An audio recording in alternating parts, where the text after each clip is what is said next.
Sejam bem-vindos a mais um programa Análise Tática. Estamos em clima de semifinal de Taça Libertadores da América. Vamos falar do lado brasileiro. Nesta quarta-feira, 9h30 da noite, horário de Brasília, na Arena do Grêmio em Porto Alegre, o tricolor gaúcho recebe o Flamengo. Seria o encontro dos dois melhores times do futebol brasileiro? Um duelo à parte entre Renato Portaluppi e Jorge Jesus? Para falar um pouco de tudo deste confronto comigo, o professor Caio Couto. Beleza, Caio? Tranquilo, Felipe. Com certeza o confronto mais esperado aí do futebol brasileiro aí ao longo desse ano de 2019. Como se diz aí no meio do futebol, briga de cachorro grande. Renato Portaluppi já disse que é uma final antecipada, quem passar já estará em boas mãos, o Brasil estará muito bem representado na grande decisão, seja contra a Boca, seja contra a River Plate. Jorge Jesus também não esconde de ninguém que ele acha que o Flamengo é o melhor time do cenário nacional. Depois de mais de 30 anos, o Flamengo volta a uma semifinal. O tricolor gaúcho repete pela terceira vez uma semifinal de Libertadores. E aí, Caio Couto, esse jogo em Porto Alegre, dá para esperar um Flamengo, por exemplo, jogando com linhas baixas, porque joga fora de casa e apostando em contra-ataques para buscar o gol qualificado, Caio? Felipe, não vejo dessa forma. Agora, totalmente diferente do que foi a final da Copa do Brasil, em que nós aqui no canal afirmávamos que o primeiro jogo era preponderante para a decisão, devido à característica de Flamengo e de Grêmio, não podemos afirmar que o Grêmio é favorito jogando em casa, tampouco o Flamengo no jogo de volta no Maracanã será favorito. Então eu creio sim num duelo muito tático, muito equilibrado nas equipes, na sua forma de jogar, mas que o talento individual que existe dos dois lados pode fazer a diferença. E anexando a isso, Felipe, também a questão do regulamento. Talvez esse gol fora de casa pode vir a ser o diferencial. O gol qualificado, né? Você lembrando dos talentos individuais, o Luan voltou a jogar bem pelo Grêmio, do outro lado dá até para perder as contas, o Gabriel sempre marcando dele, Bruno Henrique, Arrascaeta. Bom, eu falei só do Luan do lado do Grêmio, mas tem o Everton Cebolinha e tem outros grandes jogadores. Caio, começa pelo time da casa então, como é que dá para esperar esse Grêmio mandando a primeira partida da semifinal? Em linhas gerais, o Grêmio, logicamente aqui representado de azul, né, ele tem na sua linha de 4 algumas possíveis, né, já mudanças por conta até de contusões. O Leonardo está fora, que é o que vinha sendo o titular da lateral direita. E aí a gente tem um Galhardo ou o Leonardo Moura, mas a gente crê Leonardo Moura que o Galhardo seja o titular, porque o Leonardo voltou nesse último final de semana e aí, na verdade, o Renato deu ritmo, creio eu, para colocá-lo como opção ao longo da partida, caso necessário. Aquela situação, Kahneman e um provável Jeromel continuando lá de fora, e aí o David Braz passa um bom momento pelo Grêmio. Agora, lógico, uma grande diferencial dessa dupla do Grêmio quando joga Kahneman e Jeromel é que o Renato consegue subir muito as suas linhas porque ele confia muito no 1 contra 1 desses dois atletas, face à velocidade dos dois. Velocidade essa que já não apresenta o David Braz. O Cortez deve fechar essa linha de 4 aqui. Matheus Henrique, hoje um dos grandes destaques do time. E aí, o que eu boto como interrogação aqui, ultimamente vem jogando o Michel, mas o Maicon, ao longo desses 3 anos vitoriosos do Grêmio, era o titular da equipe, inclusive capitão. Vou falar um pouco a mais sobre isso aqui. Provavelmente Alisson, Luan, que o Jean-Pierre, né, provavelmente continua fora de combate, Everton, Cebolinha, e ultimamente a gente tem um Tardelli, um jogador diferente do André. André é um jogador mais de área e o Tardelli de bastante mobilidade.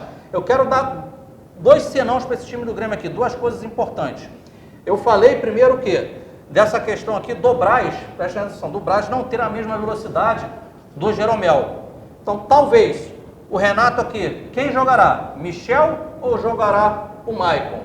Características diferentes. De repente, a presença do Michel pode ser, de certa forma, algo tático para suprir essa falta de velocidade e esse jogador aqui resguardar mais os dois zagueiros e o Matheus Henrique, como é um jogador de saída de bola e chegada, ele ter mais liberdade. Então, pode ser essa, sim, né, uma opção, digamos assim, não técnica, mas uma opção mais tática do Renato.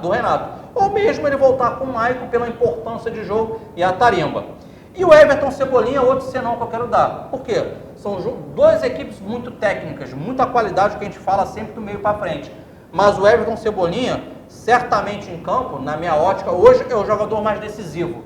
Porque o Gabriel faz gol? Faz. Mas o Gabriel precisa de alguém para colocar a bola para ele. O Arrascaeta, na minha concepção, é o grande armador da equipe do Flamengo. Mas é um jogador mais daquele passe qualificado do que a definição. Agora, esse jogador, de todos os 22 que estarão em campo, certamente é o que tem mais capacidade um contra um. Então eu creio num Grêmio com o Renato tentando propor o jogo, subir suas linhas para ter a posse de bola, porque é a forma dele jogar, mas preocupado com a velocidade e qualidade técnica desses 4 jogadores do Flamengo. Então o Renato não jogará um jogo de 90 minutos. Acho que ele vem preparado para uma guerra de 180 minutos. Ô Caio, dentro dessa sua explicação do Grêmio, quando você fala num Grêmio jogando de linhas altas, na hora que quem está acompanhando a gente deve ter a percepção da seguinte maneira: bom, então o Flamengo vai tentar se fechar para apostar na velocidade de contra-ataque, sabendo que o Grêmio vai se expor de uma maneira até mais contundente por jogar em casa. Você imagina o Jorge Jesus fazendo esse Flamengo jogar mais recuado? Aí, Felipe, vai muito boa essa colocação. O Flamengo também tem uma característica parecida com a do Grêmio. E a competição te dá aquele importante gol qualificado. Quando você faz um gol na casa do adversário, você empatando em casa sem gol, digamos assim, você consegue a sua classificação. Então o Flamengo tem uma equipe muito calejada. O Flamengo há mais de 30 anos não disputa uma semifinal de Libertadores. Mas, poxa, a gente tem 2 laterais acostumados a jogar final de Champions League, um goleiro que jogou muito tempo na Europa, um Rodrigo Caio, que é um jogador técnico, veloz, o espanhol, o Mari, que chegou também com o pé esquerdo ali, muito bem na equipe do Flamengo. 2 jogadores de intensidade aqui, que é o Gerson e o Arão, que são jogadores que chegam também. Então, pela característica do time do Flamengo, você dificilmente vai ter uma equipe reativa. Então vai ser uma equipe que também vai tentar fazer que o Grêmio saia do seu padrão. O que é a zona do conforto? Zona de conforto, gente. O que é zona de conforto? É como uma equipe costuma atuar. Então acho que vai ser um duelo em que o Flamengo tentará tirar o Grêmio da sua zona de conforto e a recíproca é verdadeira. O Grêmio também buscará tirar o Flamengo da zona de conforto. Tirar a bola dos pés do Flamengo e o Grêmio tê-la. Só que aí é o que eu estou te falando. O Grêmio me parece, se o Renato vier realmente com o Michel, é para quê? Luan, Cebolinha, Alisson, Tardelli ou André, quem seja, resolve aí na frente com a chegadinha do Matheus. E se o Flamengo tomar a bola e sair em velocidade, eu estou com os 2 zagueiros aqui, mas eu estou segurando mais um jogador e talvez eu tenha os meus laterais até mais burocráticos, mais conservadores, numa linha de 4 mais fixa. Para quê? Para não dar um possível contra-ataque do Flamengo. E o Flamengo, Jesus, sentir o jogo, né, dependendo do andar da carruagem, né, desses 4 jogadores de frente, a gente não pode falar que o Flamengo atua. O Gabriel é o jogador mais de frente, mas horas a gente tem Bruno Henrique pelo lado direito, pelo esquerdo, Arrascaeta por dentro, Everton Ribeiro pelo lado esquerdo, daqui a pouco está por dentro. Tem muita rotatividade e a saída desses 2, e um Felipe Luiz sempre vindo muito por dentro, como um construtor por dentro, e o Rafinha assim fazendo mais pelo fundo. Mas aí, se o Flamengo tiver dificuldade, aí creio que pode sim. O Jorge Jesus está tirando um desses 4 da frente aqui, tendo um Pires da Mota mais conservador e adiantando o Gerson para ser um desses 4 da frente. Resumindo, um duelo muito tático. Creio que o gol qualificado possa fazer a diferença no final dos 180 minutos e algo que nós não falamos, Felipe, que é a bola parada, que é mais um momento de um jogo de futebol, né, que pode sim, para uma equipe ou para outra, que tem jogadores qualificados, também fazer com que alguém consiga dar o primeiro passo rumo à classificação. Caio, eu vou te revelar, só acompanhando as suas explicações, a sua empolgação em tentar mostrar como que as equipes podem aí achar essa brecha no adversário, isso já está me deixando empolgado. Eu fico imaginando a hora que a bola rolar no estádio, na arena do Grêmio. Então, sem dúvida, esse vai ser o grande barato da partida, saber como essas equipes vão conseguir vencer o seu adversário através das questões táticas, Caio. E um detalhe final que é característica do Renato Portaluppi, ele já vem alimentando já há cerca de 2 semanas, né, com suas declarações em cima do futebol do Grêmio, que, lógico, durante os 3 últimos anos é o melhor do Brasil, mas o Flamengo também, nos últimos 3 meses, vem jogando um futebol tão bom quanto o do Grêmio,